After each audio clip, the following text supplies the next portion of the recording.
وہ ان ناکام لوگوں کے مقابل صف کے لوگ ہوتے ہیں۔ انہیں ایک کے بعد دوسری کامیابی ملتی چلی جاتی ہے۔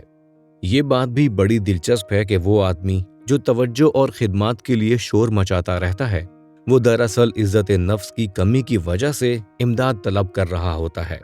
ماہرین نفسیات کا کہنا ہے کہ بگڑے ہوئے مجرم نوجوان ویسے تو نہایت اجڑ اور نافرما بردار ہوتے ہیں۔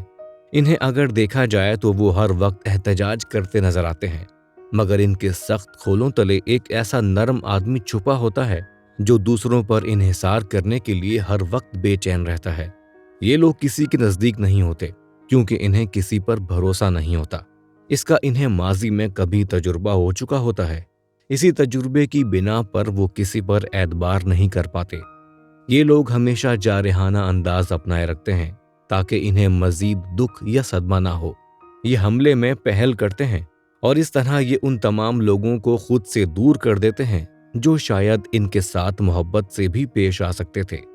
بہت سے ایسے لوگ بھی نظر آتے ہیں جو عام زندگی میں بہت جلدی پریشان ہو جاتے ہیں۔ ماہرین نفسیات کا کہنا ہے کہ وہ آدمی جو بڑی جلدی رنجیدہ ہو جاتا ہے، اس کے اندر عزت نفس کی خاصی کمی ہوتی ہے۔ یہ وہ آدمی ہوتا ہے جسے اپنے اوپر اعتبار نہیں ہوتا، جو خود اپنے بارے میں اچھی رائے نہیں رکھتا۔ یہ شخص ذرا سی بات پر منہ پھیلا لیتا ہے، بگڑ جاتا ہے اور حسد میں مبتلا ہو جاتا ہے۔ وہ آدمی جس کے اندر مثبت عزت نفس ہوتی ہے، جلد کسی بات پر چراغ نہیں ہوتا، نہ کسی سے جھگڑتا ہے، کسی بات کو منوانے کے لیے بیکار ضد نہیں کرتا، حقائق کو آسانی سے دیکھ لیتا ہے اور دوسروں پر اپنے مطالبوں کا بوجھ نہیں رکھتا۔ بہت سے افراد ایسے نظر آتے ہیں جو اپنی قیمتی چیزوں کی نمائش کرنا پسند کرتے ہیں۔ یہ دنیا پر اپنے احساسوں کا اظہار ضروری سمجھتے ہیں۔ وہ اپنے درجے کا احساس دوسروں کو دلاتے ہیں۔ یہ نمود و نمائش صرف اتنا بتاتی ہے کہ آدمی میں عزت نفس کی کمی ہے۔ اسے کوئی مالدار نہیں کہے گا۔ صرف وہی لوگ جو اپنے اندر عزت نفس کا مثبت احساس رکھتے ہیں، اس بات پر قادر ہوتے ہیں کہ وہ سوسائٹی میں عاجزی کا مظاہرہ کر سکیں۔ آدمی آخر کیوں نہیں سوچتا کہ وہ قدرت کی کاریگری کا ایک عجیب شاہکار ہے؟ جس کاریگر نے اسے بنایا ہے، اسی نے دوسروں کو بھی بنایا ہے۔ وہ سوچنے کی اہلیت رکھتا ہے، تجربے کی صلاحیت رکھتا ہے، اپنے ماحول کو بدلنے پر قادر ہے، محبت کر سکتا ہے۔ پھر یہ کہاں کی عقل مندی ہے کہ جس چیز کو آپ ٹھیک سے استعمال کرنا نہ جانتے ہوں، اسے بری اور بیکار سمجھنا شروع کر دیں۔ خود اعتمادی کامیابی کے تجربے سے ابھرتی ہے۔ جب بھی ہم کوئی نیا کام شروع کرتے ہیں، تھوڑے فکر مند رہتے ہیں، کیونکہ ہمیں تجربے سے یہ پتہ ہی نہیں چلا ہوتا کہ ہم اس میں کامیاب ہوں گے یا ناکام۔ یہ درست ہے کہ ایک کامیابی دوسری کامیابی کو جنم دیتی ہے۔ کامیاب آدمی ہمیشہ اپنی ماضی کی کامیابیوں کو یاد رکھتا ہے۔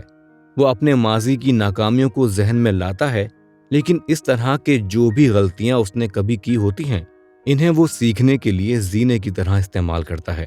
انہیں اگر وہ یاد رکھتا ہے تو صرف اس لیے کہ دوبارہ وہ غلطی نہ ہو۔ لیکن ہم کیا کرتے ہیں؟ ہم اپنے ماضی کی شکستوں اور ناکامیوں کو یاد رکھتے ہیں اور اپنی ماضی کی ساری کامیابیوں کو سرے سے بھلا دیتے ہیں۔ یہی نہیں کہ ہم صرف ناکامیوں کو یاد رکھتے ہیں، بلکہ انہیں جذباتیت کے ساتھ ذہن میں محفوظ بھی کر لیتے ہیں۔ ہم اپنے دشمن خود ہوتے ہیں، اپنے آپ کو خود نیچے گراتے ہیں۔ کامیاب آدمی اس کی پرواہ نہیں کرتا کہ ماضی میں وہ کتنی بار ناکام ہوا تھا۔ وہ صرف کامیابیوں پر نگاہ رکھتا ہے۔ آخر وہ کئی بار کامیاب بھی تو ہوا تھا۔ سچی عزت نفس کو اپنے اندر ابھارنے کے لیے ضروری ہے کہ ہم اپنی کامیابیوں کو یاد رکھیں اور ناکامیوں کو فراموش کر دیں۔ جو غلطیاں ہم سے ہوئی ہوں، انہیں صرف اس لیے یاد رکھیں کہ دوبارہ ان کا اعادہ نہ ہو، تاکہ غلطی کے بغیر کام ہو سکے اور ہدف حاصل کیا جا سکے۔ بچوں کی سی باتیں بچپن میں ہی بھلی لگتی ہیں، بڑے ہو کر ہم ان حرکات سے دور رہتے ہیں۔ یہ بات ایسی ہی ہے۔ ہمیں اپنے آپ کا دوسروں سے مقابلہ نہیں کرنا چاہیے، بلکہ ہمیں اپنے آپ کو اپنی صلاحیتوں کے پس منظر میں دیکھنا چاہیے۔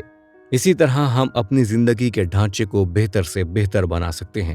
اس کے لیے ہمیں اپنی ظاہری حالت اور عادات پر بھی توجہ دینی ہوتی ہے۔ مثبت خود پسندی پیدا کرنے کے لیے ہمیں اپنے فیصلے عقل کی بنیاد پر کرنے چاہیے، جذبات کی بنیاد پر نہیں۔ جذبات دراصل تحت الشعور کا ایک خودکار عمل ہوتے ہیں۔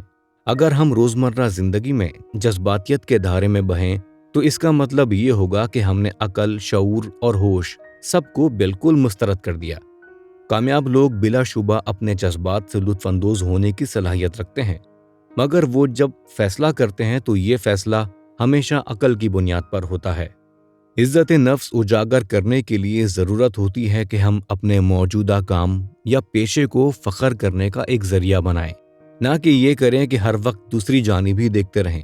کامیاب آدمی ہر وقت اپنی موجودہ حالت سے مطمئن نظر آتا ہے، کیونکہ ابھی تک مکمل انسان کہیں دیکھا نہیں گیا۔ لہٰذا ہم سب کو اپنی اپنی الجھنوں کے ساتھ گزارا کرنا پڑتا ہے جب تک وہ دور نہ کر دی جائیں۔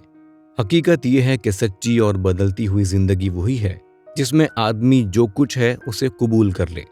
خود کو اصلی صورت میں قبول کرنے کا مطلب ہے کہ آپ ذمہ داری اٹھا سکتے ہیں۔ عزت نفس کے ارتقاء کے ضمن میں خود کلامی اچھا کردار ادا کرتی ہے۔ یہ خود کلامی مثبت ہونی چاہیے۔ ہمیں اپنے ذہن میں اپنے کیے گئے کاموں کو سراہنا چاہیے۔ ناکام لوگ اکثر یہ کہتے نظر آتے ہیں، یہ مجھ سے نہیں ہو سکتا، مگر میں اسے کس طرح کروں گا؟ میں چاہتا تھا کہ… جبکہ کامیاب آدمی کے جملے یوں ہوتے ہیں، میں کر سکتا ہوں، اگلی بار کوئی غلطی نہیں ہوگی، میں تیار ہوں، میں ٹھیک ہوں۔ جب کسی آدمی کے کسی کام کی تعریف یا توصیف کی جا رہی ہو، اس وقت اسے غور سے دیکھیں۔ اگر وہ مثبت عزت نفس رکھتا ہے تو وہ اس تعریف کو اپنا حق سمجھے گا۔ عموماً اس کا جواب یہ ہوگا، شکریہ، بہت شکریہ۔ مگر جب کسی ایسے آدمی کا معاملہ ہو جو ناکام افراد میں سے ہوتا ہے تو اس کے جوابات عموماً یوں ہوتے ہیں، ارے جناب، میں کس لائق تھا، بس ہو گیا، میں تو اسے چھوڑ دینے کے چکر میں تھا، بس ہو گیا، مجھے نہیں پتا کہ کیسے ہوا لیکن ہو گیا۔ دنیا کے تمام مشہور لوگوں نے مثبت عزت نفس پر بڑا زور دیا ہے۔ ہیلن کیلر جو اندھی بھی تھی اور بہری بھی، اس نے اپنے جیسے دوسروں کے لیے کتنا کام کیا۔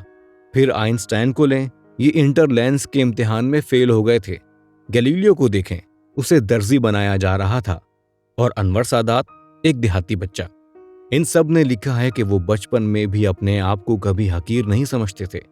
ذاتی مثبت عزت نفس کے مالک افراد کو لوگ پسند کرتے ہیں، وہ کبھی اکیلے نہیں ہوتے۔ کامیاب لوگ اپنی صلاحیتوں سے اچھی طرح آگاہ ہوتے ہیں، انہیں پتا ہوتا ہے کہ وہ کیا ہیں۔ چونکہ انہیں خود سے محبت ہوتی ہے، اسی طرح وہ دوسروں سے بھی محبت کرتے ہیں۔ مثبت عزت نفس کامیاب انسان کی تمام صلاحیتوں میں سب سے اہم کہی جا سکتی ہے۔ اپنا جائزہ لیں، گنوانے کے لیے بالکل وقت نہیں۔ خلاصہ: کامیاب لوگ اپنی قدر و قیمت سے اچھی طرح آگاہ ہوتے ہیں۔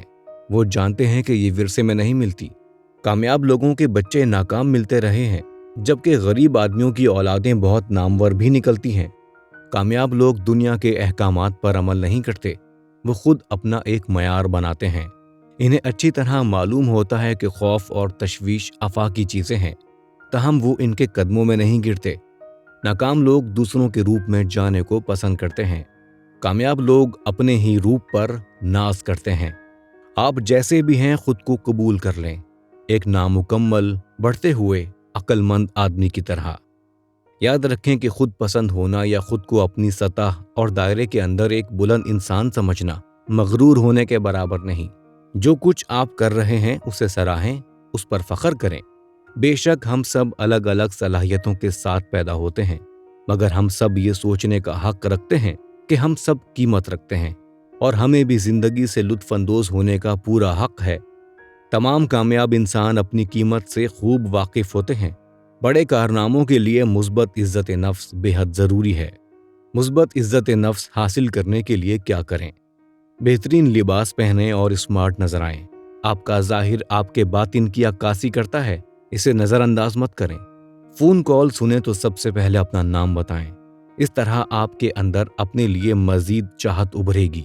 اپنی صلاحیتوں اور اچھائیوں کی فہرست بنائیں، اس سے آپ کو خود کو پسند کرنے کی تحریک ملے گی۔ فہرست میں پہلے وہ باتیں لکھیں جو آپ کو قدرت سے بلا کوشش مل گئی ہیں۔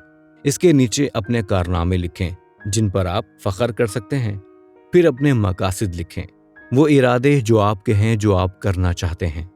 اگر آپ کے کسی عمدہ کام پر کوئی آپ کو مبارکباد دے تو نرمی اور خوشدلی سے صرف شکریہ کہیں۔ کوئی میٹنگ ہو یا جلسہ، کوشش کریں کہ آپ پہلی صف میں ہوں اور نمایاں نظر آ سکیں۔ آپ وہاں کچھ سننے، کچھ بولنے اور کچھ سوالات کے لیے جائیں۔ مقصد سامنے رکھیں۔ چلتے وقت باوقار انداز میں چلیں، رفتار ذرا تیز رکھیں۔ تن کر تیز چلنے والے لوگ خود اعتماد دیکھے گئے ہیں، لیکن اس طرح بھی نہ چلیں کہ اترانے یا مغرور ہونے کا شائبہ ہو۔ اپنا باطنی معیار بنائیں، خود کا دوسروں سے مقابلہ نہ کریں، اپنے معیار کو بلند کرنے کی کوشش کرتے رہیں۔ زندگی میں، پیشے میں، تقریر میں، رویے میں، ہر جگہ یہ کوشش کریں۔ مثبت گفتگو کا استعمال کریں۔ جس وقت اپنے بارے میں آپ کسی سے بات کریں تو خود کو کمتر بنا کر مت سوچیں۔ اپنی ذات کو نکھارنے کے لیے ایک پروگرام ہر وقت تیار رکھیں، اسے کاغذ پر لکھ لیں۔ وہ معلومات جو آپ کو درکار ہیں، رویے میں آپ کیا تبدیلی کرنا چاہتے ہیں وغیرہ۔ مسکرانا سیکھیں۔ مسکراہٹ والا چہرہ ہمدرد چہرہ ہوتا ہے، وہ ظاہر کرتا ہے میں ٹھیک ہوں، تم بھی ٹھیک ہوگے۔